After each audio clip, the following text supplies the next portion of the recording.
समाजले देख्न चाहेको छोरा भएर जन्मेको त्यो शरीर छोराको लिएर जन्मेको थियो हैन। तर हुर्कने बढ्ने क्रममा एउटा यौवन अवस्थामा प्रवेश गर्दाखेरि मेरो शरीरसँग जुन यौनाङ्ग लिएर म जन्मेको थियो त्यो ठ्याक्क त्यसैमा चाहिँ समाजले चाहिँ पुरुष हुनुपर्छ भनिराख्दाखेरि चाहिँ मेरो दिमागले चाहिँ तिमी पुरुष हैन महिला भन्दै गर्दाखेरि चाहिँ त्यो प्रश्नको जवाब नपाउँदाखेरि त्यो प्रश्नको जवाब खोज्दा खोज्दै मेरो यौवन अवस्था बित्यो। त्यतिखेर थुप्रै तिरस्कारहरू घृणाहरू लाञ्छनाहरू लगाइयो साथीभाइले, कुनै पनि साथीहरू त्यति मेरो साथीहरू भएन। सो मलाई किन यस्तो बनाइदियो भगवान्ले भनेर चाहिँ धेरैचोटि रोएँ, धेरै रातहरू चाहिँ रोएरै काटेँ। र अहिलेसम्म पनि त्यो बेलाको त्यो तिरस्कार, त्यो बेलाको स्टिग्मा, त्यो बेलाको टर्चरले चाहिँ अहिले पनि ट्रिगर हुन्छ।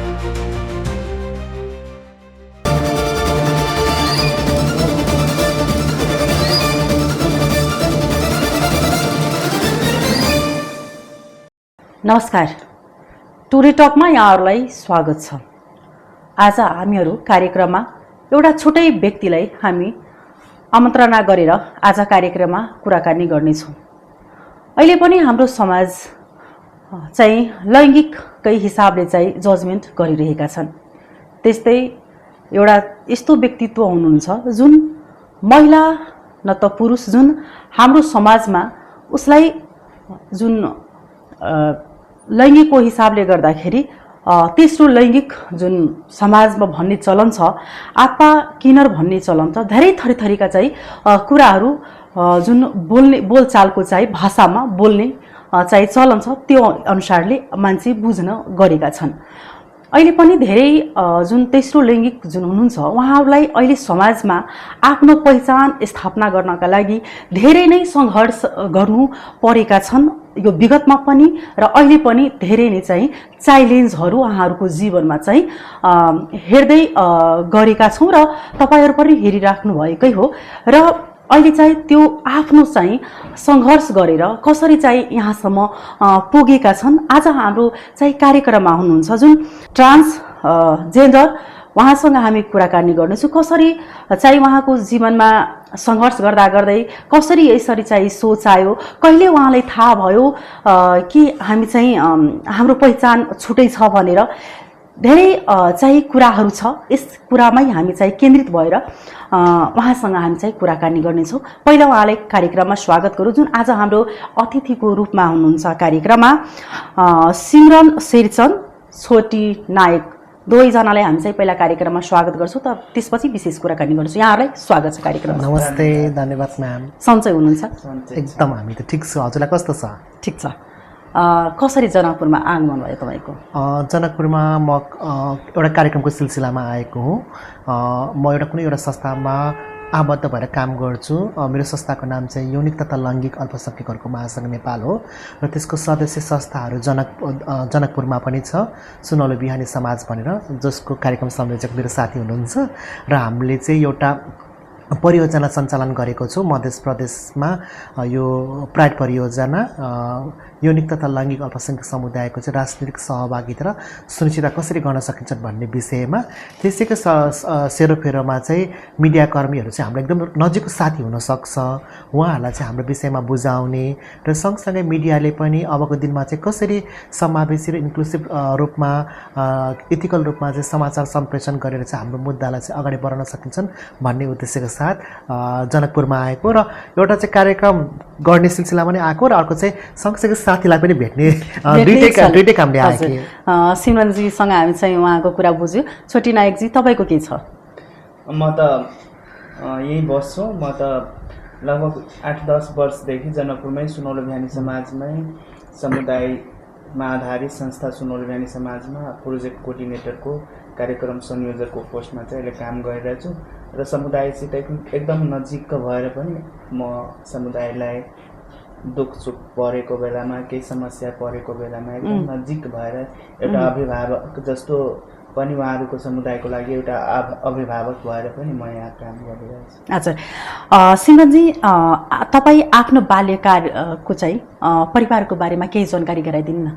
अब सबैले भन्छ जीवनको सबैभन्दा महत्त्वपूर्ण पल कुन हो तिम्रो लागि भनेर सबैलाई सोद्धाखेरि तपाईँले आफ्नो चाइल्डहुडको कुरा गर्नुहुन्छ। मेरो पनि जीवनको महत्त्वपूर्ण क्षणहरू बाल्यकाल नै हो र बाल्यकाल सँगसँगै तपाईँहरू यौवन अवस्थामा प्रवेश गर्दाखेरि तपाईँहरूको आफ्नै एउटा मेमोरिजहरू छ होइन। तर मेरो मेमोरिजमा चाहिँ यौवन अवस्थाको चाहिँ कुनै पनि सम्झना चाहिँ म राख्न चाहदिनँ होइन। मेरो बाल्यकाल राम्रै थियो किनकि म समाजले देख्न चाहेको छोरा भएर जन्मेको थियो, शरीर छोराको लिएर जन्मेको थियो होइन। तर हुर्कने बढ्ने क्रममा एउटा यौवन अवस्थामा प्रवेश गर्दाखेरि मेरो शरीरसँग जुन यौनाङ्ग लिएर म जन्मेको थियो त्यो ठ्याक्क त्यसैमा चाहिँ समाजले चाहिँ पुरुष हुनुपर्छ भनिराख्दाखेरि चाहिँ मेरो दिमागले चाहिँ तिमी पुरुष होइन महिला भन्दै गर्दाखेरि चाहिँ त्यो प्रश्नको जवाब नपाउँदाखेरि त्यो प्रश्नको जवाब खोज्दा खोज्दै मेरो यौवन अवस्था बित्यो। त्यतिखेर थुप्रै तिरस्कारहरू, घृणाहरू, लाञ्छनाहरू लगाइयो। साथीभाइले कुनै पनि साथीहरू त्यति मेरो साथीहरू भएन, पढाइमा पनि त्यति धेरै राम्रो भएन। पहिला त राम्रो थियो तर पछि जुन मेरो प्रश्न खोज्ने दौरानमा नै मेरो यौवन अवस्था बितिसकेर मैले यौवन अवस्था बाल्यकाल चाहिँ मेरो त्यति धेरै सम्झना लायक छैन। अनि अहिले परिवारसँग सँगै बस्नुहुन्छ कि टाढा भइसक्यो? अहिले चाहिँ म मेरो कर्म खोज्दै मेरो पहिचान खोज्दै म घरबाट टाढा अहिले काठमाडौँ सहरमा बसेर चाहिँ आफ्नो पहिचानको लडाइँ लडिरहेको छु। र यो दौरानमा परिवारसँग सुरुवाती अवस्थामा जे जस्तो भयो भने पछिल्लो समयमा तपाईँहरूकै हातले गर्दाखेरि चाहिँ अहिले चाहिँ मेरो परिवारसँग मिलन भएको छ। म परिवारमा जाने आउने गर्छु तर कामको व्यस्तताले गर्दाखेरि त्यति समय दिन सकेको छैन। तर अहिले घरमा चाहिँ ठिकै छ। अहिले उहाँहरू चाहिँ बुझ्दै हुनुहुन्छ किनकि हाम्रो सोसाइटी त त्यस्तै नै थियो नि त। पहिल्यैबाट हामीलाई चाहिँ समाजमा छोरा र छोरी मात्रै हुन्छ, महिला र पुरुष मात्रै हुन्छ भनेर सिकाइएको पढाइएको समाजमा मेरो बाआमाले पनि मेरो आफन्तले पनि त्यही सोच्नुभयो। र जतिखेर मैले चाहिँ म फरक छु भन्दाखेरि चाहिँ अलिकति कन्फ्लिक्ट आएको थियो। तर पछिल्लो समयमा हामीले गरेको कामहरू होइन मिडियाले चाहिँ यो विषयमा चाहिँ सकारात्मक समाचारहरू सम्प्रेषण गर्दाखेरि चाहिँ अहिले चाहिँ मेरो परिवारले मलाई हेर्ने दृष्टिकोण पहिलाको भन्दा धेरै पोजिटिभ पनि भएको छ, एक्सेप्ट गर्नु भएको छ। आफन्तहरूले अहिले मलाई जे रूपमा छ त्यो रूपमा स्वीकार गर्नु भएको छ। अहिले चाहिँ ठिकै छ भन्नु पर्ला। हजुर, छोटी नायकजी तपाईँको बाल्यकाल र परिवारको बारेमा केही जानकारी गराउनुहोस्। बाल्यकाल त अब अघि सिमरनजीले भने जस्तै पनि हाम्रो समुदायको प्राय गरी त्यस्तै सिमरन नै कुराहरू हुन्छ होइन। तर पनि मधेसमा अलिकता त्यसलाई हेर्ने दृष्टिकोण अरू प्रोभिन्सको तुलनामा यहाँ अलिक फरक छ। मधेसमा फरक छ। अब यहाँ जन्मिँदाखेरि अलिकता हावभाव केटी जस्तो भयो, बच्चा अब बालक भएर जन्मेको छ, बालिका जस्तो हावभाव हुने बित्तिकै गाउँघरमा पहिला त अभिभावकदेखि नै मङमेरा भयो, थुप्रै लान्छनाहरू लगाएर जुन जति बेला बच्चाको भनौँ केही सोच्ने उमेर हुँदैन, उसको दिमाग त्यो कुरालाई सुन्न एक्सेप्ट गर्ने उहाँको सोचै हुँदैन, माइन्डै हुँदैन, त्यतिखेर डेभलपै भएको। त्यति बेला यो समुदायले मैले पनि यहाँ भनौँ न हाम्रो समुदायले मधेस प्रोभिन्समा अभिभावकबाट होस् या समाजबाट होस् या रिलेटिभहरूबाट होस् उहाँहरूले चाहिँ मङमेरा शब्द सुन्दाखेरि या अरू भनौँ हिजरा मौगा छक्का शब्द सुन्दाखेरि त्यतिखेर मधेसमा बोल्ने चलन त यही बोलचालको भाषामै कुरा बोल्छ। त्यतिखेर बच्चाले या मैले नै सुनिरहँदा सानो उमेरमा सुनिरहँदा किन मलाई यसरी भनेको भनेर चाहिँ म फिल गरिरहेको थिएँ। तर हुर्किँदै बढ्दै क्रममा चाहिँ मेरो यौनिक झुका म कोपट्टि एट्र्याक्सन छु र म केमा फिट छु भनेर त्यतिखेर नलेज अब 12-14 वर्षको उमेरमा बच्चाले आउनु त्यतिखेरदेखि चाहिँ म यो हो र यसले गर्दा मलाई सानैदेखि यसरी डिस्क्रिमिनेसन भेदभाव गर्दैछ भनेर फिल आउँछ। र त्यो एकदम अब अभिभावक हुन्छ। अब त्यतिखेर बच्चाले अब नचाहँदै पनि फ्यामिलीमा बस्नु एकदम कठिनाइ गाह्रो हुन्छ। छोटी नायकजी, जसरी तपाईँ पहिलोचोटि चाहिँ कहिले अनुभूति गर्नुभयो कि म अरूभन्दा फरक छु भनेर, त्यो कहिले तपाईँको मनमा त्यो कुरा आयो? यसो म बुझ्ने मकै बच्चामा नि मेरो एकजना साथी थियो मेरो गाउँको म जस्तै, अनि हामी दुवैजना त्यतिखेर यस्तो कुरा सम्झिँदाखेरि हामी प्राय केटीहरूसित नै खेल्थ्यौँ कि। अनि कहिलेकाहीँ दिदीको मम्मीको साडीहरू चाहिँ लुकेर लगेर चाहिँ लगाएर हामीहरू हेर्थ्यौँ, हामीहरू गाना बजाएर डान्सहरू गर्थ्यौँ दुईजना। अनि कहिलेकाहीँ मम्मीहरू कुट्नु पनि हुन्थ्यो कि यस्तो भयो भनेर कति कुट्थ्यो मलाई। त्यही पनि अब रहर इच्छा सिसामा गएर तपाईँ केटा हुनुहुन्थ्यो तर चाहिँ एक्टिभिटिज लुगाहरू लगाउने सबै कुरा चाहिँ महिलाको दिदीहरूको चोरेर मम्मीहरूको चोरेर लगेर एक्लै मम्मी अब घरबाट चोरेर लगेर बाहिर चौरतिर गएर लगाएर म कस्तो के भनेर त्यसरी उ गर्थेँ। अनि कहिलेकाहीँ घरमा पनि लुकेर ढोका लगाएर पनि म कस्तो देखिन्छु भनेर यो रूपमा भनेर पनि गर्थेँ। दिदीहरूको मम्मीहरूको लिपस्टिकहरू गाजरहरू लगाएर पनि लगाइहाल्थेँ। अनि कति दिन त कतिचोटि कुटाइ पनि खायो भयो। अब गाह्रो छ नि यो समुदायलाई त फ्यामिलीसित बस्नु पनि गाह्रो बुझ्दैन। समाजमा जाँदा त्यस्तै भेदभाव, फेरि स्कुलमा जाँदा पनि त्यस्तै किसिमको मेन्टल स्ट्रेस, मेन्टली टर्चर यही कुरा सुन्दाखेरि खास गरी यो समुदायहरूलाई भन्छ नि शिक्षा पढेको छैन, एजुकेसन कम छ। तर एजुकेसन कम किन छ भने पनि यहीँबाट स्टार्ट हुन्छ कि उसको जर्नी नै सानैदेखि जुन कुरा पढ्ने उमेरमा मान्छेको बच्चाको पढ्ने उमेरमा जब त्यस्तो भेदभावहरू गर्यो भने त्यो बच्चा कसरी स्कुल कलेज जाँ स्कुल पढ्न सक्छ, कसरी फ्यामिलीसित बस्न सक्छ, कसरी त्यो समाजमा एडजस्ट गर्न सक्छ, सब सम्भवै छैन। मलाई नै अहिले म गाउँमा जाँदा यसरी गर्दा बोल्दा ओर्दा मलाई अझै पनि त्यहाँ मलाई डर छ, मलाई डिस्क्रिमिनेसन हुन्छ। म अझै पनि अब मेरो फ्यामिली सपोर्टिभ छ, अहिले मलाई सपोर्ट गरिरहेको छ, फ्यामिलीले एक्सेप्ट गरेको छ। तर मेरो रिलेटिभहरूले मलाई त्यसरी एक्सेप्ट गर्न सकिरहेको अवस्था छैन। म गाउँमै जाँदा मलाई डर लागिरहेको हुन्छ, जाँदाखेरि मान्छेले के भन्ला नभन्ला, जिस्काउला, यो गर्ला, हिजरा मौका छक्का भन्ला भनेर। मेरो बुवाहरूलाई त कतिले अहिले गाउँमा क्वेसन गरिरहेको हुन्छ, तपाईँको छोरा छोरी भयो भनेर भन्छ कि मेरो बुवालाई। अनि अहिले तपाईँ सँगै बसिराख्नु भएको थियो कि फेरि छुट्नुभयो उहाँसँग? घर फ्यामिली म त सानैदेखि फ्यामिलीसँगै छु होइन, अहिले पनि म सँगै छु। तर म अफिसको कामले एकदम प्रेसरले म चाहिँ प्राय मलाई समुदाय यदि समाजले कति पनि अवहेलना गर्दाखेरि उहाँलाई हेप्दा पनि के ने तर सानैदेखि म गाउँमा बसेँ 5 क्लाससम्म म गाउँमा पढेँ। त्यसपछि म गाउँबाट टाढा भएर म जनकपुरमै मेरो अहिलेसम्मको बसाइ पढाइ बसाइ यताउति जनकपुरमै। गाउँमा म त्यति टाइम दिनु सकेन। यता म दिदी दाईहरूसित बस्थेँ, दाई बाहिर जानुभयो, दिदीको बिहे भयो, म सिङ्गल भएँ। त्यसपछि आफ्नै जनकपुरमा घर भयो। अब भएपछि मलाई गाउँमा खासै जानुपर्ने अवस्था, कहिले काहीँ जान्छु गेस्टको रूपमा जान्छु अनि फर्किन्छु, म राति त्यहाँ खासै बस्दैन। अनि त्यसपछि चाहिँ अब मलाई त्यसले गर्दा समाजबाट त्यति म त्यो समाजमा बसेकै होइन। यो समाजमा बस्दा यहाँको पब्लिकले सानैदेखि हेर्दा ओर्दा सबै गर्दा अफिसमा जो मेरो काम गर्दा समाजले एक्सेप्ट गर्यो। अब यो एक्सेप्टेन्स म अब गाउँमा जाँदा मलाई अझै पनि स्ट्रगल गर्नु छ भन्ने फिल भइरहेछ।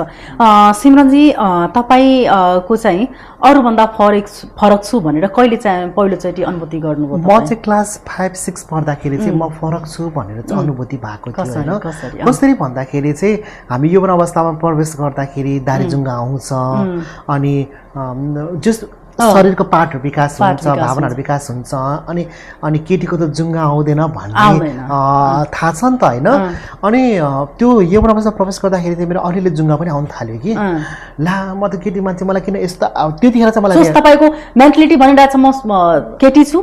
केटी मान्छेको ब्रेस्ट इन्लार्ज हुन्छ, सफ्ट हुन्छ, जुङ्गा आउँदैन भनेको थियो। तर मेरो त जुङ्गा आउन थाल्यो, अनि काखी मुनि रौँहरू आउनु थाल्यो है। अनि ला म त किन मलाई यस्तो भयो, मेरो त किन दिदीको जस्तो भएन, मेरो बहिनीहरूको जस्तो भएन भनेर त्यो मलाई कन्फ्युजन भयो कि त्यतिखेरसम्म मलाई फेरि यो म केटी भन्ने थिएन। अनि मैले त आफूले पहिल्यैबाट केटी ठान्थेँ बच्चाबाट। तर अनुभूति चाहिँ त्यतिखेर भयो 5-6 पढ्दाखेरि चाहिँ त्यो शरीर विकास हुँदाखेरि चाहिँ म त केटाको शरीर विकास भइरहेको छ, दिमाग त केटीको छ, म चाहिँ दिदी जस्तो किन देखिनँ भनेर प्रश्न गर्थेँ कि। सो 5-6 पढ्दाखेरि चाहिँ मलाई अनुभूति भयो। तर ठ्याक्क म नै यो कम्युनिटीको हो भन्ने कुरा चाहिँ मलाई चाहिँ +2 पढ्दाखेरि चाहिँ बल्ल क्लियर भयो। जतिखेर न्युजमा मैले चाहिँ साप्ताहिक भन्ने पत्रिकामा चाहिँ एउटा न्युज आएको थियो, अनि त्यो न्युजमा वर्णन गरेको व्यक्तिको क्यारेक्टर र मेरो क्यारेक्टर त हुबहु मिल्छ। अनि बल्ल मलाई चाहिँ म चाहिँ यो क्याटेगोरीको पर्दो रहेछु भन्ने चाहिँ क्लियर भएको। तर अनुभूति चाहिँ मलाई 12-13 वर्षको उमेरमै भइसकेको थियो।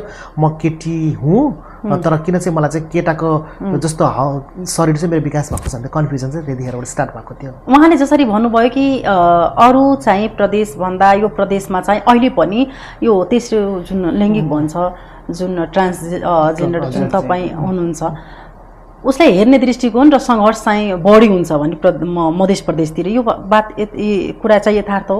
यथार्थ हो। यस्तो हो मध्य प्रदेश विभिन्न कारणले हामी अझै पछाडि परेको भन्छौँ होइन। यहाँको कल्चर सबै कुराहरूले एफेक्ट पनि गर्छ नि त।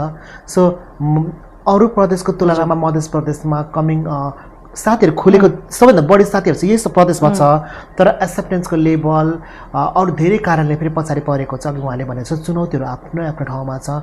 सायद यहाँको कस्ट्युमले होला, कल्चरले होला, रीतिरिवाजले होला, त्यो चाहिँ अनि जस अरू प्रदेशको तुलनामा केही हदसम्म पनि पछाडि छन्। हजुर हजुर यो सानो जोड दिन्छु। यो प्रोभिन्समा अझै पनि किन यसलाई उ छ भने यो प्रोभिन्समा हेर्ने जुन दृष्टिकोण छ नि यो समुदायलाई अझै पनि यो मनोरञ्जनको साधन मात्र हो भनेर बुझिन्छ कि यसले नाच नाटक मात्र गर्न सक्छ, यसको कामै त्यही हो, यसले केही गर्नु सक्दैन भने जुन पब्लिकको र यहाँको समाजको जुन सोच छ त्यसले गर्दा चाहिँ यो समुदाय अझै पछाडि अरू प्रोभिन्सको तुलनामा यसलाई चाहिँ थुनिएर भनौँ न, यसलाई अझै बाहिर आउन नदिएको कारण पनि यसले गर्दा पनि इफेक्ट पारेको छ। यो सिमरनजी जसरी यो ट्रान्सजेन्डर महिलाको रूपमा आफ्नो पहिचान स्थापना गर्दाखेरिको जुन यात्रा थियो त्यो कति चाहिँ सङ्घर्षरत थियो? म्याम मैले अघि नै भनिसकेँ तपाईँहरूले आफ्नो यौवन अवस्था 13-14 वर्षबाट स्टार्ट गर्नुभयो होइन। कसलाई माया गर्ने, कोसँग माया प्रेम राख्ने, झुकाव राख्ने भन्ने कुरा तपाईँले त एउटा टिनेज लेभलमा गएपछि त तपाईँले एउटा सर्टेन व्यक्तिलाई मन परायो आफ्नो मनको कुरा त्यो भन्नु नभन्नु आफ्नो ठाउँमा छ, तर इन्जोय त गर्नुभयो नि। तर हामीलाई हेर्नुहोस् होइन, हामीले यो युनिकता हामीले चाहिँ इन्जोय गर्नको लागि 35 वर्ष कुर्नु जस्तो कुर्नु पऱ्यो कि, किनकि टिनेजबाट एउटा अडलमा प्रवेश गर्ने उमेरसम्म त आफूले आफूलाई को हो भनेर चिन्नमै प्रश्न गर्नमै सङ्घर्ष गर्यो। त्यसपछि बल्ल आफूलाई चिनिसकेपछि खुलेर आउँदाखेरि झन् सङ्घर्ष गर्नु पर्यो। समाजले परिवारबाट हामी बाहिर हुनु पर्यो, अलिकति अलग्गिएको जस्तो भयो। त्यसपछि समाजमा आफूलाई बिस्तारै काम गर्दै स्थापित गराउँदै जाँदाखेरि त यो यौनिकता त हामी त यो इन्जोय नै गर्न पाएनौँ कि। जसरी त्यो भन्नुहोस् त एउटा मान्छेले एउटा कालखण्ड नै हामीले त्यो को हो भन्न चिन्नमै खर्च गर्यो, अनि एउटा कालखण्ड चाहिँ चिनिसकेपछि खुल्नमै सङ्घर्ष गर्यो। त्यसपछि खुलिसकेपछि आफूलाई स्थापित गराउनमै सङ्घर्ष गरेपछि त हामीले त यो माया प्रेम भन्ने कुराहरू त हाम्रो लागि त एकदम सेकेन्डरी पार्ट भयो कि। अनि जीवनमा सबै मान्छेले खोज्ने भनेको त माया प्रेम नै हो नि त, परिवारको, आफन्तको र आफ्नो मन मिल्ने साथीको, भावनात्मक रूपमा नजिक भएको साथीको हो नि त। त्यो नै इन्जोय गर्न नपाउँदाखेरि त सङ्घर्ष कति धेरै छ मानसिक रूपमा, सामाजिक रूपमा, शारीरिक रूपमा भन्ने कुरा त हजुरले यहीँबाट अनुमान लगाउन सक्नुहुन्छ। मेरो कुरै गर्नु पर्दाखेरि चाहिँ म राम्रो फ्यामिलीमा जन्मेको है, अनि स्टिल मेरो फ्यामिलीले मलाई त्यति नै माया गर्नुहुन्छ, आफन्तले गर्नुहुन्छ। तर हाम्रो सोसाइटी चाहिँ कस्तो रहेछ भन्दाखेरि चाहिँ मैले भन्दा पनि अरूले के भन्ला, आफन्तले के भन्ला, सोसाइटीले के भन्ला भन्ने डरले चाहिँ परिवारले चाहिँ आफ्नो सन्तानलाई एक्सेप्ट नगर्ने अथवा त्यो वातावरण नदिने रहेछ कि। सो सायद मेरो परिवारमा पनि त्यस्तो भयो होला होइन। तर सुरुवाती अवस्था त मलाई चाहिँ भन्नै डर लाग्यो नि त, म को हो भन्ने कुरै भन्न डर लागेपछि त डरै पाल्दाखेरि त मान्छे भन्नुभयो प्यारेन्ट्सहरूलाई भन्दाखेरि पछि भने होइन। सुरुमा त मलाई चिन्ला कि भन्ने डरमा बाँध्दाखेरि त यति धेरै मानसिक तनाव भयो। मैले 2 चोटि परिवारको महल पनि बिग्रेको होला। अनि मैले सुसाइडको एटेम्प्ट पनि नगरेको होइन, गरेको हो, तर भाग्यले मलाई मर्न दिएन। सायद हजुरहरूसँग यसो इन्टरभ्यू दिनको लागि यो पल दिनको लागि रहेछ होइन। सो जिन्दगी यति धेरै गाह्रो भयो म्याम। अब स्कुल पढ्दाखेरि केही सर्टन टाइम्समा एकदम राम्रो विद्यार्थी म, अनि जतिखेर मलाई बुलिङहरू हुन थाल्यो स्कुलमा, मलाई पढाइमा मन लाग्नै छोड्यो कि। अनि म घरबाट स्कुल जान्छु भनेर जान्थ्यो, तर म स्कुल ड्रप आउट गरेर म खोलातिर गएर खेलेर घर स्कुल सकिनेलाई घर जान्थेँ। यसले गर्दाखेरि पढाइ पनि खस्कियो, रुचि पनि घट्दै गयो, साथीभाइ पनि हिजोसम्म मेरो नजिक भएको व्यक्तिहरू चाहिँ आजबाट चाहिँ पर हुन थाल्यो होइन। यसले गर्दाखेरि चाहिँ म किन जन्मेछु, मलाई किन यस्तो बनाइदियो भगवान्ले भनेर चाहिँ धेरैचोटि रोएँ, धेरै रातहरू चाहिँ रोएरै काटेँ।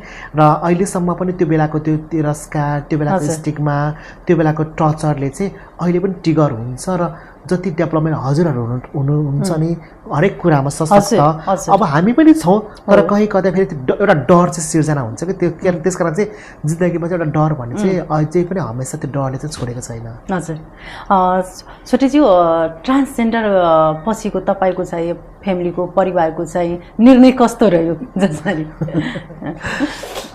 अब यो क्वेसन गर्दाखेरि चाहिँ अब के भनौँ न हुन्छ नि एउटा निर्णय मलाई निर्णय लिनु र म घरमा यो कुरा भन्नु बोल्नु भनेको मलाई धेरै पनि भएको छैन। मलाई जब फ्यामिलीले बिहेको प्रेसर गर्नु थाल्यो, तिमीलाई केटीसित बिहे गर्नुपर्छ भनेर प्रेसर गर्न थाल्दाखेरि चाहिँ मेरो बिहेको फिक्स पनि गरिसकेको थिएँ। फिक्स पनि सबै कुरा भइसक्दा अब म के गरौँ नगरौँ, के भनौँ नभनौँ जस्तो भयो। अनि म फेरि एक्लै अभिभावकनिर जानु पनि डर, भन्नु पनि डर। अनि काठमाडौँबाट हाम्रो शीतल पिङ्की गुरुङजी हुनुहुन्छ, हाम्रो पहिला बुलडाम सोसाइटीको अध्यक्ष र सन्देशनमा प्रोग्राम डाइरेक्टर, र यहीँ हाम्रो अरू जिल्लाकै 2-जना साथीलाई लिएर मैले बुवालाई तुरुन्त फोन गरेर बुवा कहाँ हुनुहुन्छ भनेर भन्दा मलाई काम छ तपाईँसित एक्लैमा भेट्नुहोस्, कोही नहोस् म तपाईँसित एक्लैमा भेट्छु भनेर अनि जनकपुर आउनु भनेर म घरमै बोलाएँ। बुवा त्यतिखेर गाउँमा आउँथ्यो नि, जनकपुर बोलाएँ। बोलाउँदाखेरि म र काठमाडौँबाट 2-4 साथीसँगै गएँ। अनि बुवालाई बसाएर मैले एकदम राम्रो तरिकाले मैले भन्ने काउन्सिलिङ गर्ने मैले गरेँ, अरू थपथाप साथीले पनि भनिदिनु भयो। अनि बुवाले अब हुन्छ कसैको पनि अभिभावकलाई त अलिक नअलिक त म छोरै भएर जन्माएको छु भने अब बुहारी आउला, नाति नातिनी होला भनेर सबैको इच्छा चाहना हुन्छ। तर त्यो बुवा आमाको इच्छा चाहना हुँदा हुँदै पनि बुवाले मेरो यौनिकता र लैङ्गिकता हेर्नु भएको, चिन्नु भएको थिएन। हुन त यो यस्तो क्याटेगोरी हुन्छ यो त्यो भनेर भन्छ, तर यो समुदायको मान्छे पनि बिहे गरेर बसेको मेरै फ्यामिलीले मलाई उदाहरण दिनुभएको। तर मैले भने म होइन, म त्यसरी त्यो लाइफ म बिताउनै चाहँदैन, म त्यो सक्दैन त्यो गर्नु भनेर फ्यामिलीमा मैले प्रस्ताव राख्दा फ्यामिलीले हुन्छ ठिकै छ, तिम्रो लाइफ हो, तिमी जसरी आफूलाई बाँचिन चाहन्छौ त्यसरी बाँच। फेरि मेरो घरमा सबै पढे लेखेको, मेरो बुवा टिचर हुनुहुन्थ्यो। अनि त्यो कुराहरूलाई खासै त्यो नेगेटिभ रूपमा नलिएर अब उसको लाइफ हो, मेरो साथीहरूलाई सम्झाउनु अब मेरो छोराको लाइफ हो, अब उसले आफ्नो लाइफ कसरी बिताउन चाहनुहुन्छ भने उसको र अरू कुरा मेरो बुवा के एउटा राम्रो पक्ष, अरूलाई चाहिँ अब धेरैले त बिहे गरेको छैन नि। अब समाजमै अब यो समुदायको लागि मेरो छोरा लडिरहेछ भने, यो समुदायका आउने पिँढीहरूको लागि उसले सोचिरहेछ भने, उसको हक अधिकार होस् भने चाहिरहेछ भने के भयो त? ऊ आउँदैमा के भयो, हुँदैमा के भयो? उसको भाग्य म सपोर्ट गर्छु भने ऊ अझै राम्रो तरिकाले बाँचेर ऊ राम्रो ठाउँमा पुग्न सक्यो, राम्रो समुदायलाई हेरचाह गर्न सक्यो भने त उसको आज न भोलि त मान्छेलाई मर्नु पर्छ, संसार छोडेर जानै पर्छ। र त्यसको त्यो योगदान रहिरह्यो भने त हामी पनि गर्व फिल गर्छौँ भनेर हाम्रो छोरा भएर जन्माउँदा यो आफ्नो जेन्डर पहिचान गरेर आउँदा पनि हामीले गर्व फिल गरेको छौँ भने अनुभूति हुन्छ भनेर बुवाले एक्सेप्ट गर्नुभयो। तर पनि अब कहिलेकाहीँ के भन्छ यो रिलेटिभहरूको टचरहरू आउँछ नआउने होइन भन्छ, यस्तो त्यस्तो दुनियाँले कुरा काट्छ। तर मेरो बुवाको एउटै भनाइ हो, तिमीलाई जेमा खुसी छ, जसरी खुसी छौ त्यो काम गर, तर कुलतमा नराम्रो काममा नफस। तिमी समाजको लागि, यो समुदायको लागि गरिरहेछौ भने यो सही निर्णय तिम्रो हो भने चाहिँ गर, त्यसमा चाहिँ हामी पनि प्राउड फिल गर्छौँ भनेर अब चाहिँ भन्छ। सिग्नजी, जसरी अब तपाईँले त बाल्यकालदेखि नै त्यस्तो अब तपाईँ जब तपाईँले ज्ञान हुनुभयो त्यसपछि बुझ्ने खालको जब तपाईँ हुनुभयो त्यसपछि तपाईँले यो बुझ्नुभयो कि म महिला छु भनेर, महिला जस्तै सोच्ने। अनि महिलाले चाहिँ धेरै कुरा सोच्छन्, यो जीवनमा चाहिँ राम्रो केटा पाऊँ, एउटा घर परिवार फ्यामिलीमा जाउँ भनेर धेरै कुरा हुन्छ। त्यसपछि एउटा के भन्छ भने जुन ट्रान्सजेन्डर महिलाको रूपमा तपाईँहरू चिनाउनुहुन्छ, तर पनि अहिले पनि समाजमा धेरै चुनौती छ, मान्छे एक्सेप्ट गर्न चाहिँदैन। तर पनि मान्छे त्यही तेस्रो लैङ्गिक छ भनेर चाहिँ मान्छे प्रश्न गरिदिने, किनर भनिदिने, जे पनि उहाँले अघि नै भन्नुभयो के जुन बोलचालको भाषामा छ त्यो पनि बोलिदिने। तर एउटा हुन्छ नि सबैको आफ्नो आफ्नो सपना हुन्छ, त्यो सपना तपाईँले कहिले लाग्यो कि म पनि यसरी भनौँ भने कहिले एउटा हुन्छ नि माया प्रेम? हजुर।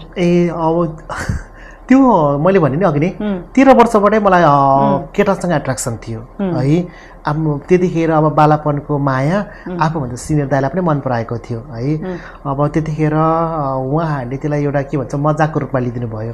मैले त केटी सोचेर उहाँलाई उहाँसँग नजिक भएको थिएँ। अब त्यतिखेर उहाँहरूले त्यो बुझ्नु भएन। अनि त्यतिखेर मैले पनि बुझिनँ, मैले सोचेँ बालापन होइन। र जतिखेर मैले आफूलाई म महिला हो भनेर भनेपछि मलाई केटा मान्छे नै मन पर्छ, अहिले पनि मन पर्छ। र माया प्रेम पनि कसैसँग नभएको होइन, भएको हो होइन म्याम। अब कति मान्छेहरू चाहिँ हामीसँग एउटा क्षणिक रूपमा मनोरञ्जनको रूपमा आउँछ, तर त्यसलाई नै हामीले माया सम्झेर अगाडि बढ्छौँ। र एउटा खण्डमा पुगेपछि उसको स्वार्थ पुरा भएपछि अथवा उसको त्यो कुरा रहरहरू पुरा भएपछि हाम्रो माया पनि त्यसरी टुटिन्छ। जबसम्म नजिक नजाँदाखेरि तपाईँ यो कुरा बुझिराख्नुहुन्थ्यो कि कसैले मलाई पनि प्रेम गर्छ, कसैले बिहे गर्छ भनेर त्यस्तो सोच? त्यो सोच्थ्यो मलाई कसैले बिहे गरिदिने हुन्थ्यो जस्तो पनि लाग्थ्यो होइन। अनि गाउँघरमा बिहे हुन्थ्यो, बेहुली अन्माएर जान्थ्यो, अनि घरभित्र आउँदाखेरि दियोसँग भित्र आउँथ्यो नि त। मलाई पनि यसरी कहिले गर्छ होला, अहिले स्टिल आई फिल है, म त्यस्तै अहिले पनि फिल गर्छु मेरो पनि जग्गामा बसेर कन्यादान गरिदियोस् भन्ने त्यस्तो अझै पनि रहर आउँछ होइन। कति कहिले पनि मर्दैन। अब सपना एक दिन पुरा होला, ढिलो चाँडो होइन। सो रहरहरू फिलिङ्सहरू आएको थियो। केटा मेरो एउटा पुरुष साथीसँग मेरो माया प्रेम पनि बस्यो, उसले पनि मलाई माया गर्थ्यो, मैले पनि उसलाई माया गर्छु। स्टिल आई लभ हिम होइन। तर विभिन्न कारणले गर्दाखेरि चाहिँ अब समाजको विभिन्न कारणले गर्दाखेरि चाहिँ हाम्रो सम्बन्ध चाहिँ अगाडि बढ्न सकेन। कहीँ कति पारिवारिक दबाब पनि हुन सक्ला उसलाई, उसको दोष पनि होइन। हाम्रो सोसाइटी नै यस्तो छ, हाम्रो कानुन नै यस्तो छ, हाम्रो विवाहलाई स्वीकार गरेको छैन। सो उसले पनि फ्यामिलीको प्रेसरमा त्यो निर्णय लिनु पर्यो होला, त्यसलाई म रेस्पेक्ट नै गर्छु होइन। अहिले पनि तर तपाईँ सम्झिराख्नु भएको? अझै स्टिल सम्झिन्छु, लुकी कहिलेकाहीँ फेसबुक पनि। कहिले कन्ट्याक्टमा आयो कि आएन? त्यसपछि कन्ट्याक्ट छैन। त्यसपछि मैले जब सम्बन्ध टुटेपछि कन्ट्याक्टमा बस्न सकिनँ, किनकि मलाई थाहा छ अब हुँदैन। र ऊ कसैको भइसकेपछि त मैले त बलजफ्ती गर्नु पनि भएन। मैले मेरो अधिकार खोज्दै गर्दाखेरि अर्कोको अधिकार पनि हनन गर्नु भएन नि त। सो त्यो छुटिसकेपछि मैले सोचेँ यो सबै किन भइरहेछ भनेर हुँदाखेरि त हाम्रो देशमा त कानुनै छैन नि त विवाहको, अझै अवेरनेस नै छैन नि त। अनि त्यसपछि मैले हाम्रो अघि उहाँले भने जस्तै हाम्रो अगुवा पिङ्की मम्मी भन्छौँ, हाम्रो अध्यक्षज्यू, पहिलाको भूतपूर्व अध्यक्षज्यू, उहाँसँग मिलेर चाहिँ हामीले चाहिँ विवाहको लागि पनि हामीले चाहिँ पेटिसन हाल्यो। र सामान्य सर्वोच्च अदालतले त्यो अनुरूपको चाहिँ फैसला पनि गरिदियो। अब कोही साथीहरू विवाह गरेर पनि घरजाम गरेर बसेको छ। अब मेरो लाइफमा अहिले चाहिँ केटा छैन है, किनकि एउटा सपना मरेको छैन, सपना मरेको छैन। फेरि विवाह भन्ने बित्तिकै उभिएको सबै पुरुषलाई मनपर्छ भन्ने पनि छैन नि त। उसले पनि मलाई बुझ्नु पऱ्यो र मैले पनि उसलाई बुझ्नु पऱ्यो, माया हुनु पऱ्यो, सम्बन्ध विस्तार हुनु पऱ्यो। त्यो त्यसकारण चाहिँ म्याम यस्तै हो। अहिले चाहिँ हाम्रो लडाइँ भनेको चाहिँ विवाहको कानुन हुनु पऱ्यो। ढिलो चाँडो जसको पनि हुन्छ विवाह होइन, नहुन पनि सक्छ। यदि मेरो भएन भने नि मेरो बहिनीहरूको, मेरो छोटीको पनि होस् भन्ने चाहिँ म चाहन्छु। किनकि एउटा विवाह भनेको दुई आत्माको मिलन सँगसँगै कानुनी बन्धन अनि सामाजिक बन्धन हो नि त। सो त्यो होस् भन्ने चाहिँ चाहन्छु। अब मेरो चाहिँ त्यस्तै भयो, अब छैन, अहिले चाहिँ छैन, कोही पनि छैन। ओके, छोटी जो तपाईँको चाहिँ कसैसँग प्रेम छ कि यसरी सोच्नुहुन्छ कि बिहे गरौँ कि नगर्ने, कस्तो कस्तो सोच छ? यस्तो छ, म आफूलाई माया गरिरहेको गर्छु। म अरूभन्दा पनि माया मैले आफूलाई नै आफ्नो शरीरलाई गर्नु चाहिँ एकदम रुचाउँछु। र त्यो सँगसँगै मलाई समुदायको साथीहरूसित यति क्लोज छु कि उहाँहरूको आइपरेको दुःख समस्या चुनौती कुराकानी त्यसमै इन्भल्भ भएर मलाई कसैसित माया होस्, प्रेम होस्, म माया गरौँ त्यतातिर मलाई मेरो टाइम पनि हुँदैन, म सोच्नु पनि सक्दैन। किनकि एउटा अब गार्जियन भएर बस्दा ऊ गर्दा मेरो 24 घण्टा चाहिँ मेरो समुदायलाई कसरी अगाडि लैजाने सोच पनि भएर मलाई लागिरहेको छ कि तपाईँ यो मधेस प्रदेशमा हुनुहुन्छ, यो सोच्ने दृष्टिकोण फरक छ। अनि त्यो कारणले गर्दा पनि चाहेर सत्रले भन्न सकेको मात्रै हो हैन यस्तो। अब के भन्छ, अब मनमा त छ नि कान्छी, मन मस्तिष्क अब शारीरिक मानसिक र भावनात्मक रूपले माया जनावरलाई एउटा निड छ भने हामी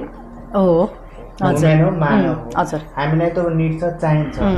तर त्यो चाहिँदैमा मायाकै कारणले म आफ्नो क्यारेक्टर र म आफ्नो जुन मेरो भिजन छ त्यो भिजनलाई म इन हुन दिन सक्ने अवस्थामा छैन। किनकि मायाको मलाई थाहा छ, मैले कसैलाई मन पराएँ भने मसित 2 वर्ष बस्ला, 4 वर्ष बस्ला, 10 वर्ष बस्ला।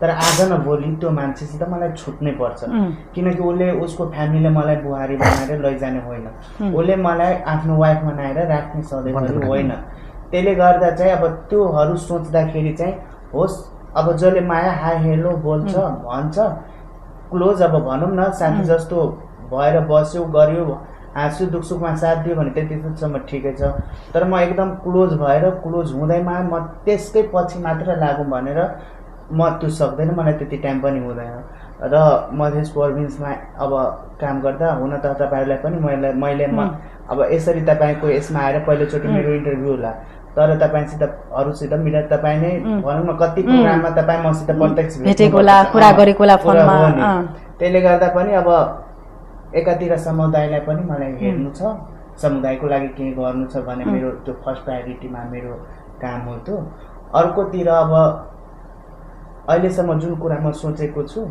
त्यो मेरो पुरा भयो भने चाहिँ माया गर्ने मान्छे पनि मलाई एक्सेप्ट गरेर माया गर्ने मान्छे कोही पायो भने त्यसमा पनि म डिनाइ गर्दैन तर अहिले छैन त्यही हो म्याम यस्तो हामीलाई चाहिँ बन्द कोठाभित्र चार कोठाभित्र चाहिँ माया होइन हामीलाई सामाजिक रूपमा पनि स्वीकार होस् कानुनी रूपमा पनि स्वीकार होस् त्यो मायाको खोजीमा छु अब बन्द कोठामा माया गर्न त धेरै आउँछ तर त्यसलाई चाहिँ हामी प्रायोरिटी दिँदैनौँ हामी चाहिँ ढोकाभन्दा बाहिर समाजको अगाडि बिहा गर्ने पुरुषको चाहिँ खोजीमा छु अब कोही छ भने हामीलाई सम्पर्क राख्न सक्नुहुन्छ हजुर जसरी के भन्छ भने तपाईँले चाहिँ भन्नु नि माया कहिले मर्दैन इच्छा कहिले चाहिँ त्यो मर्न सक्दैन तर सपना देख्नु चाहिँ राम्रो कुरा हो त्यो लास्टसम्म देख्नु पर्यो खुला आँखाले देखेको सपना पुरा हुन्छ र पुरा पनि हुन्छ यदि बन्द आँखाले सपना हेरेको चाहिँ बन्दै आँखा खोल्ने बित्तिकै बिहानीको झिस्मी चाहिँ उडी जान्छ त्यस्तै हुन्छ अनि जसरी एउटा पनि यो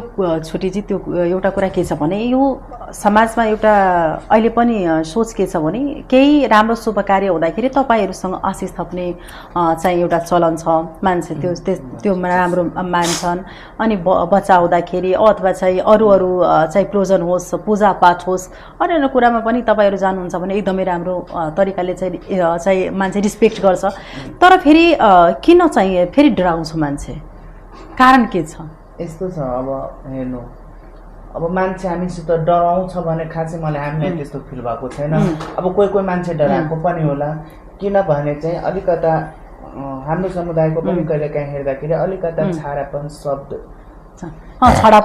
शब्दकै कारणले गर्दाखेरि डराइरहेको हुन्छ तर सबैको त्यस्तो हुँदैन तर त्यो हामीले बुझ्दाखेरि हामी यो परम्परा कहाँबाट आयो त त्यो त्यतिकै आएको होइन दुआ आशीर्वाद आशीर्वाद गर्नु त्यतिकै आएको होइन फेरि यो समुदायलाई समाजले त यो परम्पराले र यो कल्चरले त यसै पनि गरेको हो नि अहिले पनि छठहरू हुँदाखेरि आचरणमा नचाउने परम्परा हाम्रो समुदायलाई अहिले पनि जानकी मन्दिरमा जानु डेली रूपमा आएर बच्चा भएको महिलाहरू आउँछ आचरणमा नचाउँछ जानकी जन्मोत्सवको बेलामा पनि तर यो समुदायलाई जब त्यो कल्चरले एक्सेप्ट गरेको छ त्यो यहाँको मिथिला कल्चरले त्यसलाई डिमान्ड गरेको छ भने यहाँको गभर्मेन्टले पनि र यहाँको कल्चरहरूमा अब टुरिज्म बोर्डहरूले पनि त्यसलाई चाहिँ क्याच गर्नुपर्ने थियो कि यो कल्चरलाई पनि अब प्रमोट गर्ने हो कि यो कल्चरलाई अब हामी घर घरमै जान्छ शुभ कार्यमै जान्छ हाम्रो समुदाय माग्छ दुआ आशीर्वाद दिन्छ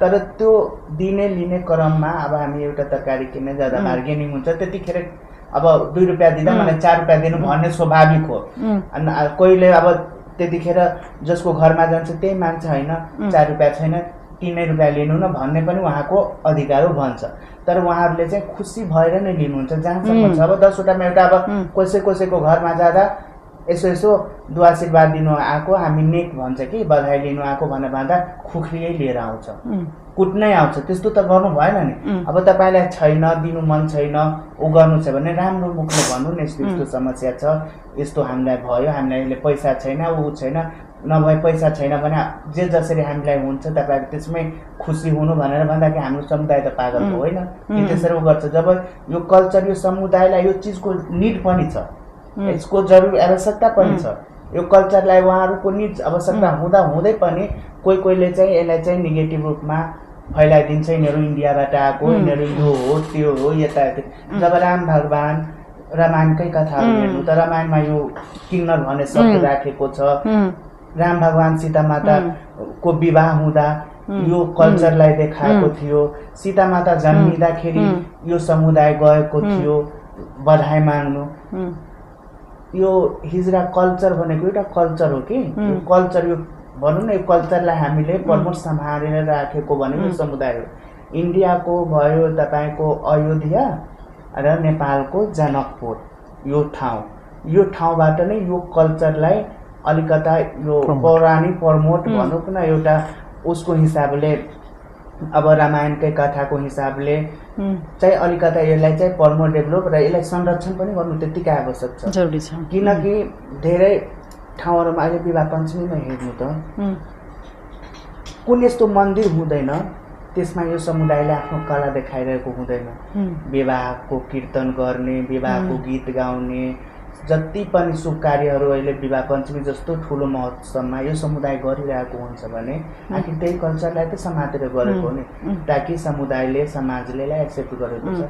तर अब माग्दै गर्दै जाँदा अब सबैको कहिलेकाहीँ हाम्रो समुदायको पनि केही गल्ती अब त्यो पनि हुन्छ नि। जसरी चाहिँ कुनै विरोध गर्दाखेरि अंशु यादवकै तपाईँहरूले चाहिँ पछाडि गएर तपाईँहरूसँग चाहिँ न्याय माग्न जानुभयो, तपाईँहरू विरोध पनि गर्नुभयो, उहाँले न्याय दिलाउने प्रयास पनि गर्नुभयो।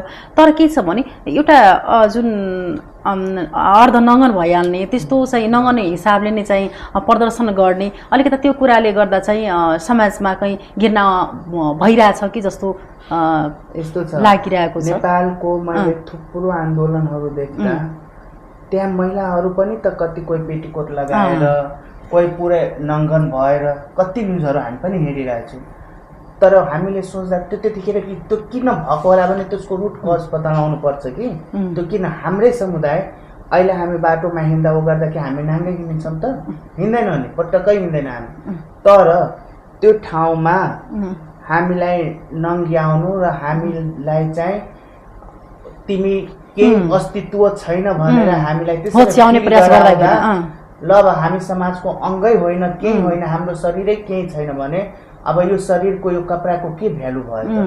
जब हाम्रो पहिचानलाई स्वीकारेन, हाम्रो जेन्डरलाई सबै कसैले केही गरेन, यो समुदायले या यो कानुनले अझै पनि विभेद गरिरहेको छ। जब मान्छेले अति हुन्छ नि, सहन सक्दैन नि। अस्ति भर्खरको घटना छ, पेट्रोल छोडेर आत्मदाह गर्नुभयो। हजुर, त्यो नाङ्गिनु भन्दा त्यो बरु नाङ्गिएको भए त त्यो ठिकै थियो, नाङ्गियो आफ्नो शरीर, तर आत्मदाहै गर्दा उसलाई के त्यतिखेर मनमा आएको थियो? त्यस्तै मान्छेले स्ट्रेसहरू एकदम म अब केही यो संसारमा म को लागि केही होइन कि जस्तो त्यति मेन्टली स्ट्रेस हुन्छ, फ्रस्ट्रेसन हुन्छ। त्यसले गर्दा हामी चाहिँ आफ्नो यो वस्त्र चाहिँ उतार्नु, ताकि किन उतार्छौँ त्यसको पनि कारण छ कि यो समाज अन्धा हो, यो कानुन अन्धा हो। तिम्रो आँखा छ भने हेर हामी को हो, यो समुदाय समाजको लागि हामी के हो कि होइन। अब तिमी अन्धै छौ भने लु हामी त्यतिकै छौँ, अब जाऊ तिमी आँखा छोपेर जाऊ, हामीलाई पर्यो। तर यो समुदाय, यो कानुन जुन आफ्नो आँखा बाँधेको छ, अन्धोपन बनिरहेछ, त्यसलाई चाहिँ त्यो पट्टी चिर्नु पर्यो। र मेरो जुन पहिचान छ, मेरो जुन हाम्रो मागहरू छ र हामी किन नाङ्गिनु बाध्य छौँ त्यो सम्बोधन गरोस्। किन हामीलाई बाटोमा आउनु, नाङ्गिनु, गर्नु, ताली बजाउनु? अब तपाईँहरू नै कोही भन्छ तपाईँहरू ताली बजाउनुहुन्छ भने तपाईँको ताली त जसले कोही पनि बजाउँछ। आम पब्लिक हामी नै कुनै प्रोग्राममा जाँदा ताली बजाउँदैन र बजाउँदा, तर त्यो ताली चाहिँ राम्रो, ताली बजाएको ताली चाहिँ त्यसले चाहिँ अर्को तरिकाले भन्नु पनि त्यो राम्रो होइन नि। तर हामीले चाहिँ अब आफ्नो हक माग्दैमा अरूको अधिकार पनि हामीले खोज्नु पर्दैन, मिल्दैन, त्यो कानुनले दिएको होइन। तर अब समाजले, राज्यले र जुन भनौँ न सम्बन्धित निकायहरू छ, जबसम्म यो समुदायको समस्या के हो, यसलाई कसरी लैजानुपर्छ, कसरी यसलाई समावेशी गर्नुपर्छ, कसरी यसलाई चाहिँ राज्यको हरेक तबकासम्म पुगाउनुपर्छ, यसलाई रोजगारीको अवसर जबसम्म दिँदैन भने हामीलाई त अचेल पनि अब यसमै क्वेसनमा जोड्दा माग छ। के माग सरकारसँग? जसरी रोजगारी, खाने, लाउने, बस्ने, के माग रहेछ सरकारसँग? अब भनौँ न, अब हामी कति दिन हाम्रो समुदाय टोली बधाई गरेर घर घरमा मान्छेको घर घरमा गएर मागेर खाने, कति दिन हाम्रो समुदाय सेक्स वर्क गरेर खाने, कति दिन हामी अब भनौँ न एउटा मानसिक रोगी भएर बस्ने, त्यसले गर्दा अब राज्यले चाहिँ रोजगारीको अवसरमा समान पहुँच समान अवसर दिनु पर्यो, शिक्षामा समान पहुँच समान अवसर दिएर जेन्डर फ्रेन्डली इन्भाइरोमेन्ट त्यस्तो क्रिएट गरिदिनु पर्यो कि यो समुदायले पनि सही शिक्षा लिन सकोस्, सही रोजगार पाउन सकोस्। अब स्वास्थ्यमै जाँदाखेरि चाहिँ सेक्सुअलकै कुरा तपाईँ गर्नुभयो, सेक्सुअलकै कारणले गर्दा एचआइभी संक्रमण तपाईँको के भन्छ भने बढीभन्दा बढी तपाईँहरूकै समुदायमा छ, बढिरहेको छ।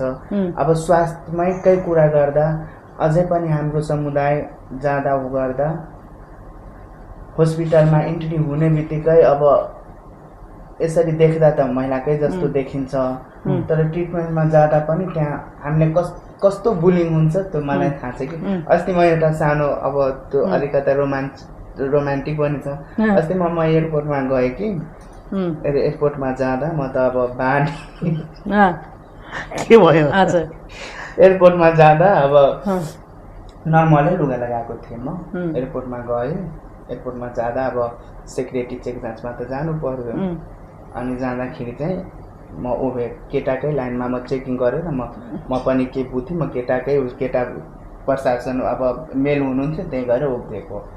त्यो एकछिन केही न यता मलाई छुँदा पनि नछुँदै सुने, अनि एकछिनमा भन्छ तपाईँ उतापट्टि जानु न भनेर, अनि फेरि म पनि अलिकता उभएँ कि म कुन ठाउँमा उभिएको छु। अहिले पनि त्यस्तै लागिरहेको मेलमा जाऊ कि फिमेलमा? हो नै, त्यो त मलाई त त्यही फिमेलकै लाइनमा, तर म अब यता सेक्युरिटी सामानहरू राखेँ, अनि म यता मेलकैमा सुई म अगाडि बढिहालेँ कि, अनि उता अनि त्यसले गर्दा मलाई त्यतिखेर के फिल भयो भने चाहिँ आखिर हाम्रो समुदाय पनि सेक्युरिटीमा पुलिस फोर्स यता हुनु पर्यो चाहिँ उसले चाहिँ झट्टै म कता अलमलमा हुँदैन थिएँ, अनि त्यो ठाउँमा गएर हामीले आफ्नो जे हुन्छ काम हामी गर्थ्यौँ। अनि त्यसले गर्दा चाहिँ अब राज्यले चाहिँ हरेक समावेशता गराउनु पर्यो सरकारसँग, सरकारलाई अब हरेक ठाउँमा चाहिँ हरेक समुदायको मान्छेले प्राथमिकता दिनु पर्यो हैन? राज्यको हरेक संरचनामा यो समुदायलाई उगर अहिले त मानौँ हाम्रो समुदाय घरमा गएर भनिरहेको छ मान्छे यो गर्छ त्यो गर्छ, यता थुप्रो कुराहरू लाउँछौँ, तर एउटा वार्ड कार्यालयमा पनि एउटा कार्यालय सहयोगीसम्म पनि राखिदियो भने त कति नै छ र समुदाय। त्यसले रोजगारी पायो भने त्यसलाई अन्त बाटोमा उभ्नु, यसमा जानु, यता जानु, त्यो त गर्नु पर्दैन। करारमै राख्न पर्ने एउटा सानो अब वार्डमै नगरपालिकामै या नगरपालिकाकै के भन्छ यो नगर प्रहरीहरूमै राखिदिँदा त के नै कति नै हुन्छ, दुईजनालाई पनि राखिदिँदा त एटलिस्ट दुईजना त रोजगारी पायो नि समुदायको व्यक्ति।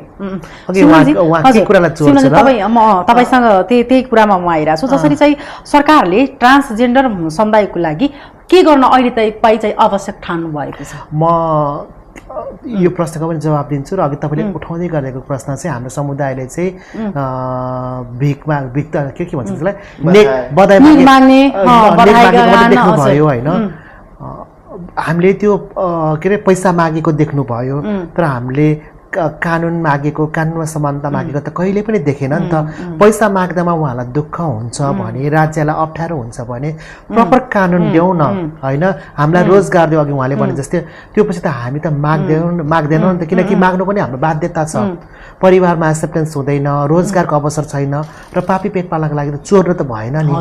चोर के समाजले हामीलाई चोर नभन्नको लागि उत्प्रेरणा गरेको हो होइन, नत्र भने त मागेर खाँदैमा त नराम्रो त केही छैन। फेरि मागेर उसले आफू मात्रै खानेन, आफू जस्तै थुप्रै के अरे असहाय समुदायको साथीहरूलाई पनि सहयोग गरेको छ नि त। यो कुराहरू पनि हेर्नुपर्छ, मागेको चाहिँ नेगेटिभ कुरा मात्रै होइन, त्यसको भित्रको पोजिटिभ एक्सपेक्टलाई पनि हेर्नुपर्छ। अब हामी भिख माग्न चाहँदैनौँ, हामी के अरे नेक माग्न चाहँदैन, हामीलाई समान अधिकार देऊ न त। हामीले यो वर्षौँदेखि मागेको कुरा यो पनि पुरा गर्न नसक्नेले त्यो प्रश्न गर्न पनि सुहाउँदैन। केही त परिवर्तन भएको छ, कहिले पनि सरकारमा चाहिँ समावेशता नहुने, तर यो चोटि त भएको छ। यस्तो हो म्याम, उहाँहरूको प्रतिनिधिलाई अपवाद मान्ने हो भने त हाम्रो सङ्ख्या त शून्य छ नि त होइन। अनि मान्छेले के भन्छ, तपाईँहरूको लागि मन्त्रालय खोलिदियो अब त ढुक्क भयो हुन्छ नि भन्छ होइन। त्यसो हो भने त महिलाको नाममा मन्त्रालय धेरै पहिलादेखि थियो, बालबालिकाको नाममा थियो, चुनौती त अझै पनि त छ नि त। हाम्रो त भर्खरै इस्टाब्लिस भएको एउटा समुदायको व्यक्ति त्यो ठाउँमा पुग्दाखेरि यस्तो परिवर्तन हुन्छ भने अनुमान लगाउनुहोस् त, त्योभन्दा 10जना साथी पुगेको भए अवस्था कस्तो परिवर्तन हुन्थ्यो नि त होइन। त्यस कारण हो।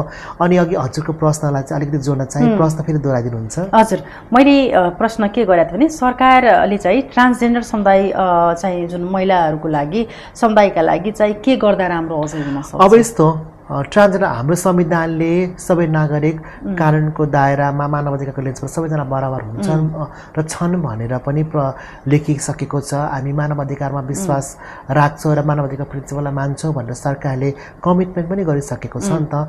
सो मानव अधिकारको परिभाषाभित्र हरेक व्यक्ति बोर्न फ्री र इक्वल हुन्छ भनेपछि त सरकारले जसरी आफ्नो देशको नागरिक महिला र पुरुषलाई जुन किसिमको अधिकारहरू प्रत्याभूत गरेको छ, जुन किसिमको संरचनाहरू दिएको छ, जुन किसिमको चाहिँ के भन्छ प्रोग्रामहरू नीतिहरू ल्याएको छ, त्यो सबैमा हामीलाई समेट्नु पऱ्यो कि हाम्रो लडाइँ भनेको पहिचानको लडाइँ मात्र होइन। सरकारको तर्फबाट अहिले तपाईँहरू चाहिँ केही पाइराख्नु भएको छ कि छैन? अब यस्तो हेर्दा छ छान्दा छैन हेर्नुहोस् है। नदिएको अब हामीले भन्छौँ ठुल्ठुलो कुरा गर्छौँ, संविधानमा लेख्ने बित्तिकै हाम्रो अधिकार पुरा भयो भनेर हामी खुसी मनायौँ होइन। तर त्यसमा पनि कति धेरै नीतिगत चुनौतीहरू छ। हामीले पहिचानको नागरिकता प्राप्त गर्न सकिरहेको छैन। त्यसको लागि थुप्रै कार्यान्वयन पक्षहरू चुनौती छ, फितलो छ। त्यहाँ चाहिँ मैले मेरो शरीरमाथिको अधिकार हनन भएको हुन्छ होइन। म ट्रान्सजेन्डर भएको व्यक्ति, म त ट्रान्सजेन्डर हुनु भनेको त मेरो त नितान्त व्यक्तिगत कुरा हो नि त। मलाई कसैले तिमी ट्रान्सजेन्डर बन अथवा तिमी यो रूपमा आऊ भनेर सिकाएको पनि होइन, बुझाएको पनि। म त आफ्नो मनले दिमागले जे भन्यो म त्यही रूपमा पहिचानमा आएको हो नि त। त्यस कारण चाहिँ अझै पनि सरकारले पहिचानको नागरिकता दिन सकिरहेको अवस्था छैन। रोजगारमा भन्नुहुन्छ भने अझै पनि हामीलाई चाहिँ त्यो रोजगारमा स्थान छैन। अघि साथीले भनिसक्यो नगरपालिकाको चापरासीदेखि लिएर हाकिमसम्म त हाम्रो समुदायको छैन नि त होइन। सो तपाईँले यहाँ पनि मिडिया हाउसमा पनि देख्न सक्नुहुन्छ, विभिन्न प्राइभेट सेक्टरमा पनि देख्नुहुन्छ, रोजगारमा पनि हाम्रो कुनै स्थान छैन। देख्नुहुन्छ त नाचेको गाएको मात्रै होइन। ट्रान्सजेन्डर भएर पनि अहिले न त मेल न फिमेल रूप चाहिँ तपाईँ भोलिया चाहिँ महिला जस्तो त्यो गर्नुभयो, तर पनि एउटा अधिकार हुन्छ त्यो पाउन सक्नु भएको छैन तपाईँ? म जन्मिँदाखेरि कुन चाहिँ यो नाङ्गामा जन्मियो त्यसको मतलब भएन, तर म आफूले आफूलाई महिला ठान्छु, ट्रान्सजेन्डर महिला होइन। त्यसकारण चाहिँ मलाई चाहिँ मैले पाउनुपर्ने भनेको चाहिँ मेरो बेसिक निड्सहरू, एउटा मलाई काउन्सिलिङ गर्नको लागि प्रपर स्थान होस् होइन, इन्फ्रास्ट्रक्चर होस्, मैले पढ्छु भन्दाखेरि त्यहाँ मलाई पढ्ने वातावरण पनि होस्, स्कुलमा यो विषयको पठन पाठन होस् होइन, स्कुलमा विभेद नहोस्। जसरी गरिब तथा जेएनआर छात्र विद्यार्थीहरूलाई चाहिँ त्यो एउटा स्कलरसिपको प्रोभिजन छ, त्यस खालको प्रोभिजन होस् ताकि हामी जस्तो बालबालिकाले पढ्न पाओस्। त्यहाँ चाहिँ उसको लागि चाहिँ विविध रहित वातावरणमा होस्, शिक्षा हासिल गर्न पाओस्, रोजगारमा होस्, अथवा जति पनि जस्तै हामीले सिङ्गल वुमनलाई राज्यले भत्ताको व्यवस्था गरेको छ, एकल महिलालाई। अनि त्यसपछि हामी त विवाह नगरेको हो नि त, हाम्रो पनि त उमेर पुगिसकेपछि हामीले पनि त्यो पाउनुपर्छ। जति पनि स्किम छ त्यो सबै स्किममा चाहिँ हाम्रो पनि समान रूपमा चाहिँ सहभागिता होस् भन्ने चाहिँ हामी चाहन्छौँ। अब राजनीतिक दलकै कुरा गरौँ, राजनीतिक दलमा पनि अब हाम्रो एकजना माननीय भूमिका श्रेष्ठ पुग्नु। तपाईँहरूले प्राथमिकता दिन्छ कि दिँदैन राजनीतिक दलहरूमा? त्यस्तो छैन छैन। कहिले अप्रोच पनि आएको छ कि छैन? छैन छैन, अपर्च्युनिटी आएको छैन अपर्च्युनिटी। अब कोही राजनीतिक दलमा चाहिँ कोही साथीहरू चाहिँ सदस्य हुनुहुन्छ, कोही चाहिँ महाधिवेशन प्रतिनिधि हुनुहुन्छ, तर नीति निर्माण गर्ने ठाउँमा त पुगेको छैन त। जतिखेर अब वडा सदस्यकै उम्मेदवारमा पनि यो समुदायलाई चाहिँ प्राथमिकतामा राखेको छैन। त्यसकारण चाहिँ पार्टीभित्र छ तर प्राथमिकतामा चाहिँ परेको छैन। हजुर सिमरनजी, हामी चाहिँ कुरा गर्दाखेरि कति लाग्छ कि तपाईँको बारेमा बुझौँ, तर हामीहरूसँग समय छैन बढी। जसरी एउटा कुरा के छ भने तपाईँहरूको समुदायमा चाहिँ मान्छेको डेथ हुँदाखेरि भन्छ भने के अरे त्यो शवलाई चाहिँ रातिमा चाहिँ सबै सुतिसकेको अवस्थामा चाहिँ लिएर जान्छ भने कति सत्य हो? दाह संस्कार पनि अरूको जस्तो त्यो चाहिँ अब मैले देखेकोमा चाहिँ त्यो चाहिँ छैन। त्यो एउटा हिजरा के भने कल्चर भन्यो। अब हिजरा भनेको एउटा कल्चर हो, जेन्डर होइन होइन, एउटा सामाजिक पहिचान हो होइन। त्यसकारण चाहिँ म ट्रान्सजेन्डर व्यक्ति, मेरो मृत्यु संस्करण अथवा मृत्यु कल्चर चाहिँ मेरो जसरी महिला पुरुषको हुन्छ त्यसरी नै हुन्छ। सामाजिक रूपमा जस्तो छ रीतिरिवाज आफ्नो धर्म संस्कृति अनुसार हुन्छ। अब ट्रान्सजेन्डर कल्चरभित्र प्रवेश गर्ने व्यक्तिहरूको चाहिँ त्यो इन्डियामा चाहिँ छ। मैले नेपालको चाहिँ मलाई त्यति मलाई चाहिँ त्यो अलिकति त्यो ज्ञान चाहिँ भएन है।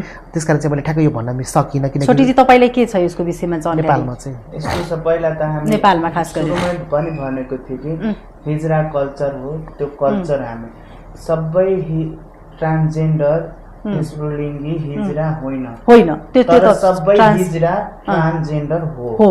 किनकि ट्रान्सजेन्डर व्यक्ति नै त्यो कल्चरलाई प्रमोट कल्चरमा लागेको हुन्छ तर नेपालमा त्यो परम्परा छैन यो हिजरा कल्चर हिजरा पेसा मान्ने र त्यो कल्चरलाई प्रमोट गर्ने त्यो कल्चरमा इन्भल्भ हुने म पनि छु हैन तर नेपालमा चाहिँ त्यो डेथ हुँदा 12 बजे राति गएर उठेर कोही नदेखोस् यो त्यो नेपालमा त्यस्तो छैन र इन्डियामा पनि यस्तो न्युजहरुमा त्यो कुरालाई लिएर आइरहेको न्युजहरुले मिडियाहरुले त्यो कुरालाई भनिरहेको हुन्छ यस्तो त्यस्तो यो त्यो भनेर तर इन्डियामा पनि म खास गरी देख्दाखेरि त कति ठाउँमा हाम्रै साथी चिने जानको कोही अब कसैको गुरु भयो या चेला भयो डेथ हुँदा त उनीहरु त दिउँसै लगेर जलाएको पनि मैले देखेको छु अब कोही मुस्लिम धर्म मानेको छ उनीहरुको छुट्टै मुस्लिम अनुसारले हिन्दू धर्म मान्नेले हिन्दू अनुसारकै परम्परा अब त्यो परम्परामा पहिला थियो होला भने त्यो छुट्टै कुरा हो तर अहिलेको न्यू जेनेरेसनको हिजरा कल्चरमा पनि त्यो कुरा हुन्छ भन्ने चाहिँ मैले विश्वास गरेको छु। सिमरनजी जसरी यो ट्रान्सजेन्डरको सबैभन्दा यो यता अहिलेसम्मको जुन यात्रामा तपाईले सबैभन्दा जुन पीडा भएको जुन एउटा समय होला जुन सबैभन्दा तपाईले मनलाई छुएको होला त्यस्तो कुनै कुरा छ? सबैलाई परिवारको साथमा बस्न मन लाग्छ नि हैन सो हामीलाई चाहिँ एउटा मेरो मात्र कहानी होइन यो थुप्रै सिमरनको कहानी हो हैन जतिखेर उसले चाहिँ म छोरा होइन छोरी हो अथवा म छोरी होइन छोरा भनेर भन्छ नि त्यतिखेर परिवारको साथ पाउँदैन परिवार हुँदा पनि ऊ अनाथ हुन्छ हैन त्यतिखेर चाहिँ एकदम गाह्रो लाग्छ कि तपाईहरुले लकडाउनको बेलामा आइसोलेसन भएर बस्नु पर्यो नि त घरभित्रै बस्नु परेको तपाईहरुलाई अनुभव छ नि हैन छ कि छैन छ नि हैन त्यतिखेर तपाईहरु समाजको अरु छिमेकीसँग बोल्न सक्नु हुँदैन भेट्न जान सक्नु हुँदैन त्यो जब 3 महिना 4 महिना तपाईहरुलाई त्यो पार गर्न त गाह्रो भएको थियो भने अनुमान लगाउनुस् त एउटा उमेरमा पुगेपछि उलाई परिवारबाट टाढा बनाइन्छ समाजबाट उ टाढा हुन्छ भने त उ त हरेक दिन आइसोलेसनमा बसेको हुन्छ नि त आइसोलेसनको पीडा कस्तो हुन्छ भन्ने कुरा त अब मैले फिल गर्न सक्छु कोरोनालाई सम्झेर फिल गर्न सकिन्छ हजुर तर त्यो भन्दा पनि धेरै पीडादायक होला धेरै पीडादायक कस्तो हुन्छ भन्दाखेरि म्याम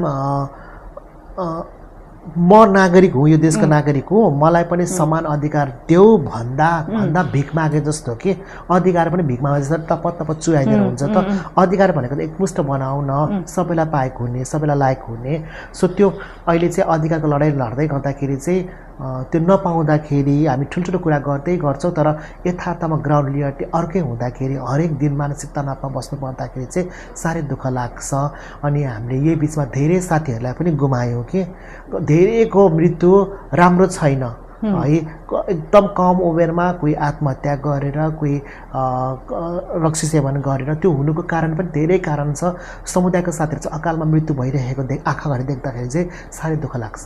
हजुर तपाई के भन्न चाहनुहुन्छ यो सरकारसँग के माग गर्न चाहनुहुन्छ तपाई? अब माग त हामीले सुरुमा अघि पनि हामीले भनेको छौं हामीले विशेष हामीलाई केही नदियोस् सरकारसित हाम्रो विशेष हामीलाई नै भनेर विशेष केही नहोस् अरु सरह अरु नागरिक सरह यो समुदायले पनि सहज रूपमा अब मानव अधिकारको पर्सपेक्टिभले बाँच्न पाऊ जसरी महिला पुरुष बाँचिरहेछ त्यसरी यो समुदाय पनि बाँच्न पाऊ र सम्मानपूर्वक बाँच्न पाओस् भने त्यस्तो कानुन ल्याइदियो भने सुनमा सुगन्ध र यो समुदायलाई चाहिँ अकाल मृत्यु फ्रस्ट्रेसन भएर अब सुसाइड बाटोमा उभिनु घर घरमा गएर घाममा गएर माग्नु नपरोस् भनेर चाहिँ चाहना छ।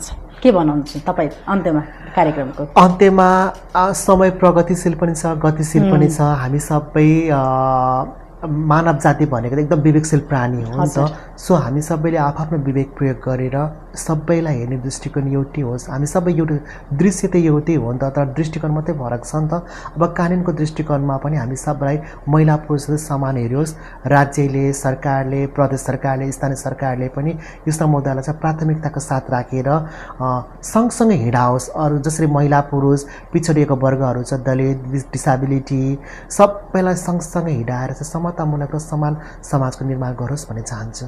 हस् धेरै धेरै धन्यवाद तपाई दुवैजनालाई।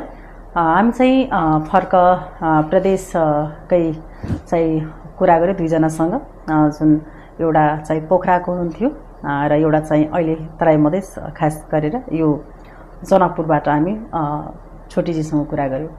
वास्तवमा जुन यो नेपाल सुन्दर देश छ, एउटा सानो जुन सिङ्गो नेपाल छ, त्यसमा चाहिँ धेरै जात जाति भाषिका चाहिँ बसिरहेका छन् र सामान्य चाहिँ उहाँहरूले पाउनुपर्ने व्यवहार एउटै हुनु पर्यो। त्यो एउटा उहाँहरूको चाहिँ गुनासो छ सरकारसँग। हामीहरूलाई पनि राजनीतिकदेखि लिएर हरेक कुरामा चाहिँ समावेश गरौँ भन्ने चाहना छ र हामीहरू चाहिँ कति दिनसम्म यसरी चाहिँ बाटोमा गएर जुन समुदायहरूले चाहिँ उहाँको अहिले मागेर अति बधाईगान गरेर हरेक जुन तरिकाले चाहिँ आफ्नो चाहिँ पेट जुन जीविकापार्जन गरिरहेको छ, आखिर कति दिनसम्म त्यस्तो तरिकाले गर्छन् भन्ने। किनकि यही ठाउँमा कतिलाई राम्रो लाग्छ, कतिलाई खराब लाग्छ, कतिले राम्रो दृष्टिकोणले हेर्छ, कतिले खराब दृष्टिकोणले हेर्छ, तर यही समाज र यही देशका हामी चाहिँ मान्छे छौँ। आज हामी चाहिँ महिलाको चाहिँ लुगा वेशभूषा सबै चाहिँ महिलाकै भेषमा छौँ, तर पनि चाहिँ यो समाजले हामीलाई एक्सेप्ट गर्न सकेको छैन भने धेरै कुराहरू उहाँको मनमा छ र समय नभएर हामी चाहिँ बढी कुरा गर्न सकेनौँ। तर पनि उहाँहरूको दुईवटाको जीवनमा कतिको सङ्घर्ष चाहिँ भयो यतासम्मको, त्यो विषयमा हामी चाहिँ कुराकानी गऱ्यौँ र सरकारलाई चाहिँ योमा कम्तीमा ध्यान आकर्षण र यहाँहरूको कुरा चाहिँ सरकारवाला समक्ष चाहिँ पुगोस् भन्ने आशा गर्दछु। फेरि पनि हामी कहिले यसो भेटघाट हुँदाखेरि फेरि कुराकानी गर्नेछौँ। अहिलेको लागि बिदा चाहन्छौँ। नमस्कार।